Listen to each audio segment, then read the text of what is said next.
नमस्कार मित्रों, मैं doctor Ajay Kumar Sharma accounting in service sector विषय अंतर्गत अपनी 8वीं प्रस्तुति में आपका स्वागत करता हूं। इसके पूर्व की प्रस्तुतियों अर्थात प्रस्तुति क्रमांक 5 में हमने परिवहन के माध्यमों, क्रमांक 6 में यात्रीगत परिवहन तथा क्रमांक 7 में वस्तुगत परिवहन का अध्ययन किया। अब इस प्रस्तुति के माध्यम से हम परिवहन सेवा के लाभ एवं परिवहन व्यवसाय के अंतिम खातों के निर्माण का अध्ययन करेंगे। आइए मित्रों, हम इस अध्ययन की चर्चा आरंभ करते हैं परिवहन सेवा के लाभ से। अब तक किए गए अध्ययन के माध्यम से हम यह जानते हैं कि परिवहन का आशय उन गतिविधियों से है जिसके अंतर्गत वस्तुओं एवं सेवाओं को एक स्थान से दूसरे स्थान लाया ले जाया जाता है। व्यवसाय में परिवहन वितरण रूपी सहायक क्रिया है जो कच्चे माल को उत्पादन के स्थान तक और वहां से निर्मित माल को बाजार तक पहुंचाने में व्यापार एवं उद्योग की सहायता करती है। यही कारण है कि परिवहन को व्यापार के विकास की आधारशिला कहा जाता है। व्यापार के क्षेत्र में मिलने वाले परिवहन के लाभ को समझने की दृष्टि से हमने इसे 8 बिंदुओं में विभक्त कर आपकी स्क्रीन पर प्रदर्शित किया है। आप इसे ध्यान से देखें। मैं इनकी संक्षिप्त व्याख्या आपके समक्ष प्रस्तुत कर रहा हूं। एक उपभोक्ता को उसके निवास के नज़दीक या उसके शहर में जो विभिन्न उपभोक्ता वस्तुएं प्राप्त होती हैं, वे देश विदेश में भिन्न भिन्न स्थानों पर स्थापित उद्योगों के माध्यम से बनाई जाती हैं। तो ऐसे निर्माताओं या उत्पादकों को कच्ची सामग्री की आवश्यकता होती है जो परिवहन के माध्यम से ही उपलब्ध होती है। इन उद्योगों से बनी हुई वस्तुओं को उपभोक्ताओं तक पहुंचाने के लिए या बाजार तक विक्रय हेतु उपलब्ध कराने के लिए पुनः परिवहन सेवा की आवश्यकता होती है और यह परिवहन के माध्यम से ही वस्तुएं उपभोक्ताओं तक पहुंच पाती हैं।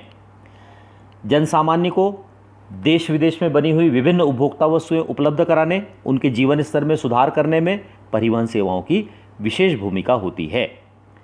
कम लागत में अधिक उत्पादन करना व्यापार के लिए वाणिज्य के आधारभूत सिद्धांतों में से एक है।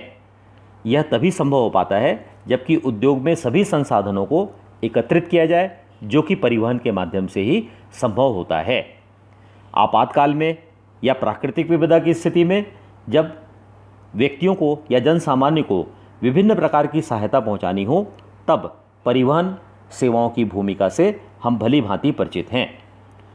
परिवहन के व्यवसाय में संलग्न व्यवसायियों के माध्यम से बड़ी संख्या में रोजगार के अवसरों का सृजन होता है। श्रम को उत्पादकता के स्थान तक पहुंचाने अर्थात श्रम की गतिशीलता को बनाए रखने में परिवहन की प्रधान रूप से आवश्यक भूमिका होती है।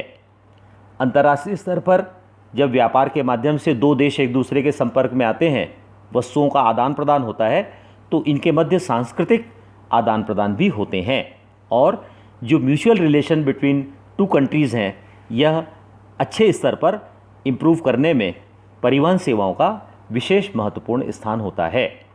तो इन बिंदुओं के माध्यम से हमने यह देखा कि परिवहन सेवाएं केवल व्यापार के लिए नहीं, जन सामान्य के लिए भी विशेष महत्वपूर्ण भूमिका निभा रही हैं। आइए अब अगले क्रम पर हम परिवहन व्यवसाय के अंतिम खातों का अध्ययन करें। अंतिम खाते पर व्यवहारिक प्रश्न के माध्यम से अध्ययन आरंभ करने के पूर्व 2 बातों को ध्यान में रखना आवश्यक होता है।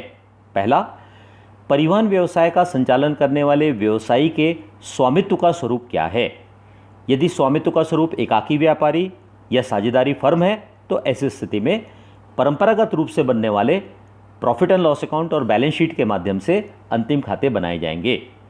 किंतु यदि स्वामित्व का स्वरूप कॉरपोरेट या कंपनी है, तो उन्हें कंपनी अधिनियम 2013 में वर्णित प्रावधानों का पालन करते हुए अंतिम खाते बनाने होते हैं। दूसरी बात, हमें जो प्रश्न अंतिम खाते का बनाना हो तो उसमें दी गई कैपिटल इन्फॉर्मेशन को भी ध्यान से देखना चाहिए। यदि प्रश्न में कैपिटल की इन्फॉर्मेशन शेयर कैपिटल के फॉर्म में दी गई है, तो इसका आशय है कि व्यवसायी कंपनी के स्वरूप में, स्वामित्व स्वरूप में कार्य कर रहा है। और यदि सिर्फ कैपिटल दी गई है तो इसका आशय यह है कि वो फर्म है और फर्म होने के कारण उसमें ट्रेडिशनल वे में ही उसके अंतिम खाते बनाए जाएंगे। हमने अपने अध्ययन में होटल व्यवसाय में कंपनी अधिनियम 2013 का पालन करते हुए अंतिम खाते बनाए थे। अब परिवहन व्यवसाय के लिए हम परंपरागत रूप से फर्म के लिए बनने वाले अंतिम खाते के स्वरूप का पालन करते हुए अंतिम खाते के संबंध में प्रश्न को आपके समक्ष प्रस्तुत करेंगे। आइए अब हम एक व्यवहारिक प्रश्न के माध्यम से अंतिम खाते के निर्माण को समझने का प्रयास करते हैं। हमने एक प्रश्न आपके समक्ष स्क्रीन पर प्रदर्शित किया है, आप इसे ध्यान से पढ़ें। मैं आपके समक्ष इस प्रश्न को प्रस्तुत कर रहा हूं। निम्न समायोजनों को ध्यान में रखते हुए ट्रांसपोर्ट व्यवसायी श्री भंवरलाल मांगीलाल की पुस्तकों से 31 मार्च 2020 को लिए गए अग्रशेष की सहायता से लाभ-हानि खाता तथा स्थिति विवरण तैयार कीजिए। तो अब इसमें ट्रांसपोर्ट व्यवसायी जो है, यह नाम से ही समझ में आ रहा है कि यह एक फर्म है। आगे चलें। अदत्त व्यय वेतन का और मरम्मत तथा अनुरक्षण पर अदत्त राशि 20,000 तथा 12,000 रुपये है। इसका समायोजन आप स्नातकोत्तर स्तर के विद्यार्थी होने के कारण जानते हैं। इसे आप काफ़ी समय से इस प्रकार के समायोजन करते आ रहे हैं।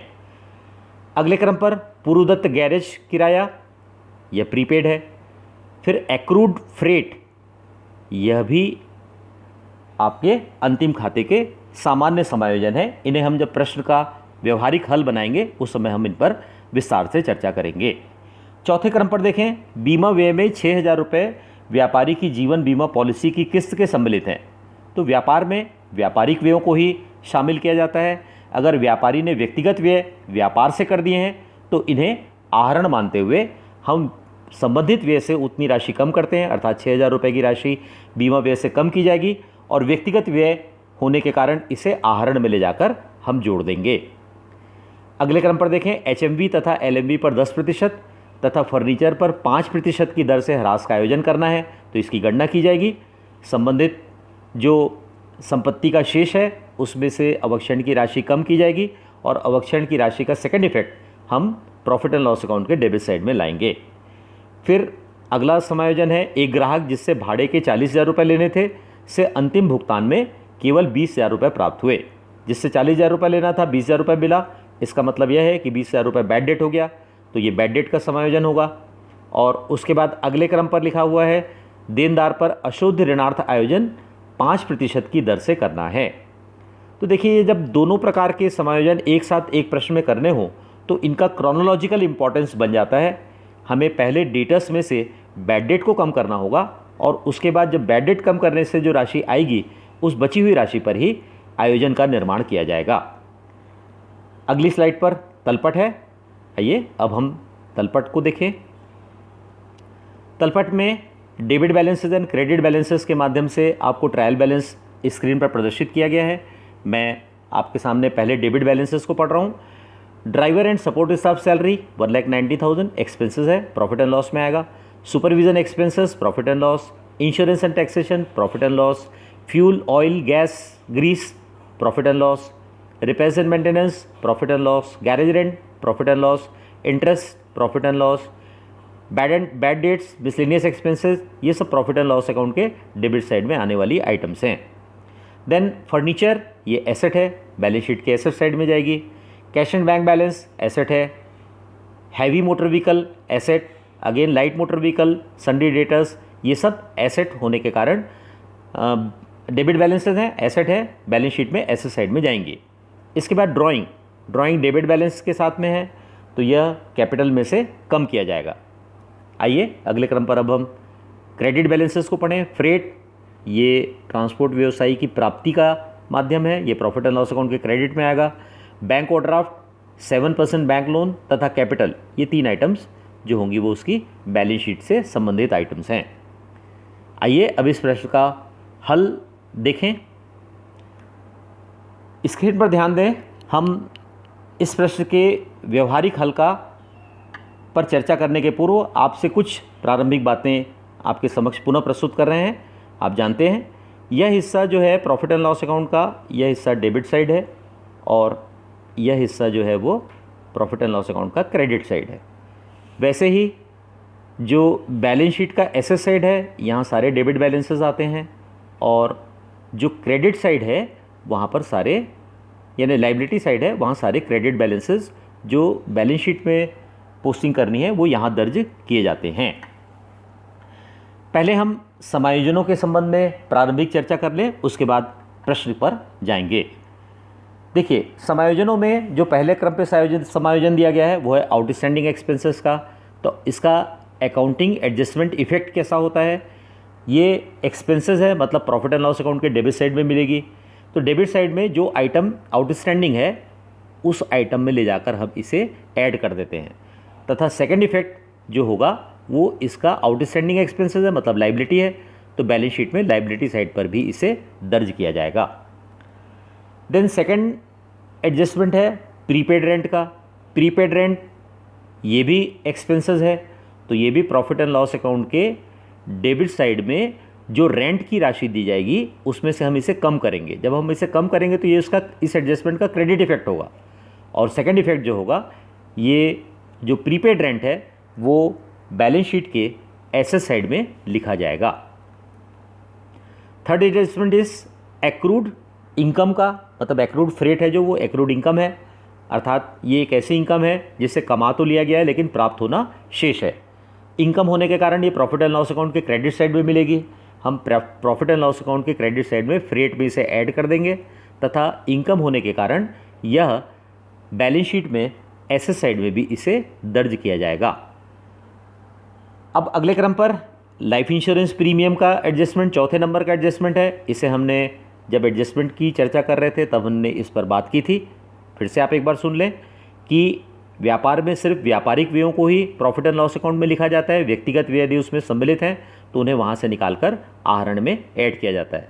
तो हम बीमा के व्यय में से LIP की राशि को कम करेंगे और ड्राइंग में ले जाकर इसे ऐड कर देंगे, और बाद में कंसोलिडेटेड ड्राइंग को कैपिटल में से माइनस किया जाएगा।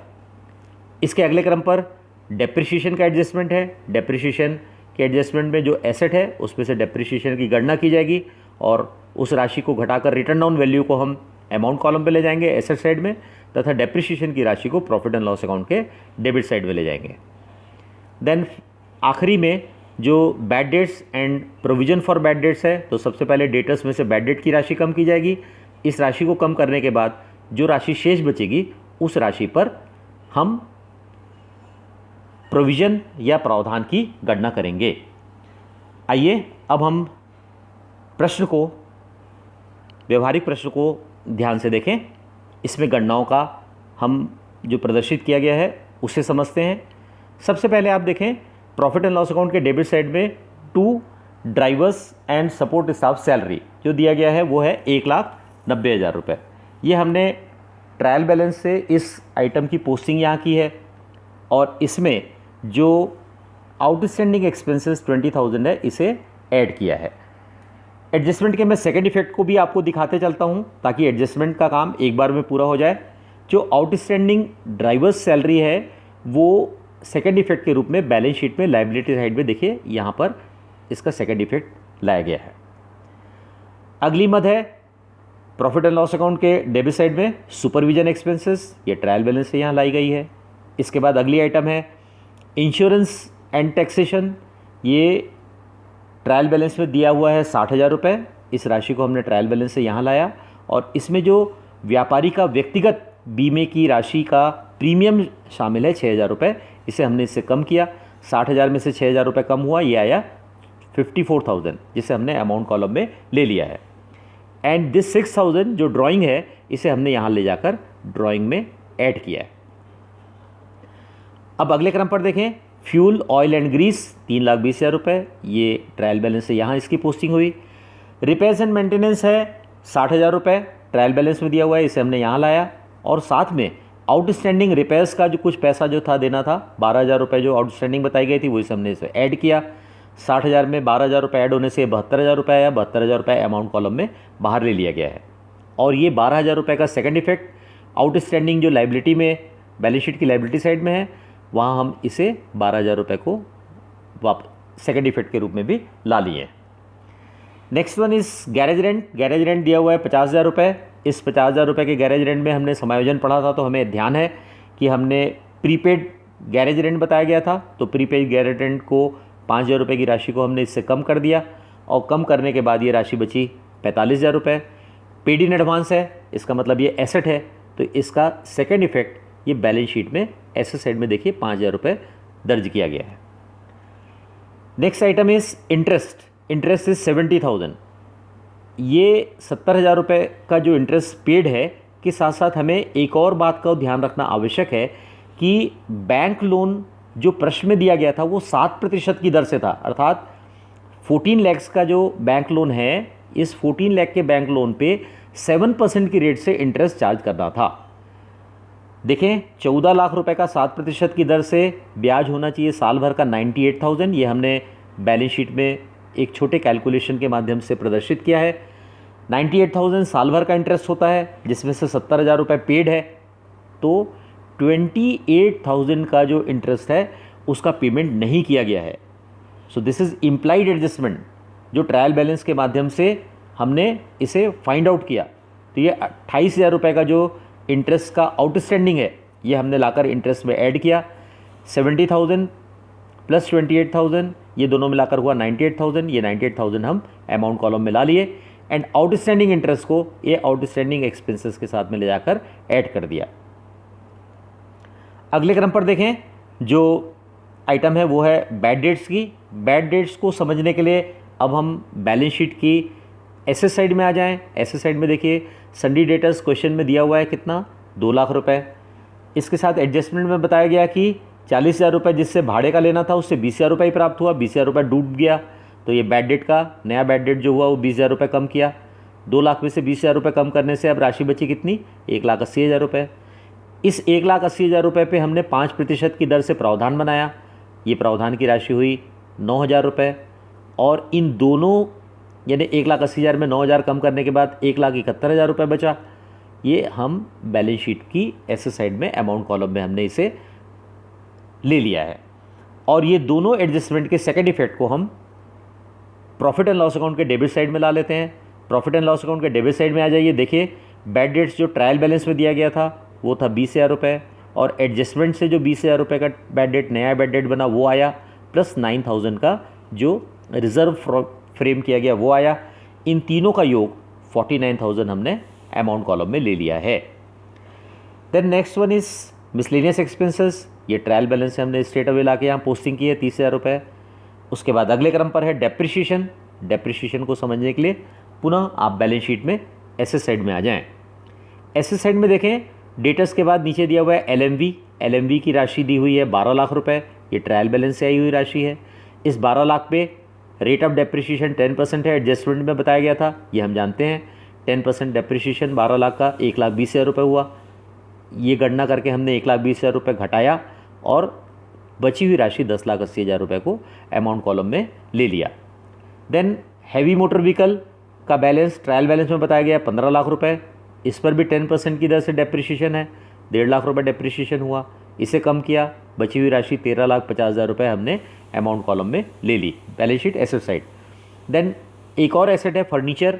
फर्नीचर का ट्रायल बैलेंस में फिगर दी हुई है 3 लाख रुपये। इस पर रेट ऑफ डेप्रिशिएशन है 5%। 5% की दर से गणना की तो ये हुई राशि 15,000 रुपये, और 15,000 रुपये घटाने के बाद 2,85,000 रुपये की राशि को भी हमने बाहर निकाल लिया। अब ये तीनों ही डेप्रिशिएशन को हम सेकंड इफेक्ट के रूप में प्रॉफिट एंड लॉस अकाउंट के डेबिट साइड में ला लेते हैं। देखिए प्रॉफिट एंड लॉस अकाउंट के डेबिट साइड में हैवी मोटर व्हीकल का 1.5 लाख, लाइट मोटर व्हीकल का 1,20,000 रुपये और फर्नीचर का 15,000। इस तरीके से ये तीनों डेप्रिशिएशन मिलाकर हुआ 2,85,000 रुपये। ये प्रॉफिट एंड लॉस अकाउंट के डेबिट साइड की आइटम्स हो गई। अब प्रॉफिट एंड लॉस अकाउंट के क्रेडिट साइड में चलते हैं। एक आइटम सिंगल आइटम है बाई फ्रेट 14 लाख, ये भी ट्रायल बैलेंस से हम यहाँ पे लाए। साथ ही एडजस्टमेंट में दिया हुआ है एक्रूड फ्रेट, मतलब इसके लिए परिवहन सेवाएं दी जा चुकी हैं, भाड़ा प्राप्त होना शेष है, ये 60,000 रुपये है। तो अवधि का कुल भाड़ा प्राप्त को की राशि निकालने के लिए हमने इसमें 60,000 रुपये ऐड कर दिया। 14,60,000 रुपये की राशि ये हुई। इसका सेकंड इफेक्ट एक्रूड जो फ्रेट है वो बैलेंस शीट में एसेट साइड में देखिए, ये यहाँ पर 60,000 रुपये सेकंड इफेक्ट दर्ज किया गया है। और कोई राशि न होने के कारण अब क्रेडिट साइड में हमने इसका टोटल ले लिया। ये टोटल हुआ 14,60,000। यही राशि को हमने डेबिट साइड के नीचे भी टोटल कॉलम में ले लिया और बैलेंसिंग की। बैलेंसिंग करने से पीरियड का अवधि का लाभ प्राप्त हुआ 2,47,000 रुपये। इस 2,47,000 रुपये को to net profit transfer to capital account लिखकर इसे कैपिटल अकाउंट में हम ले गए हैं।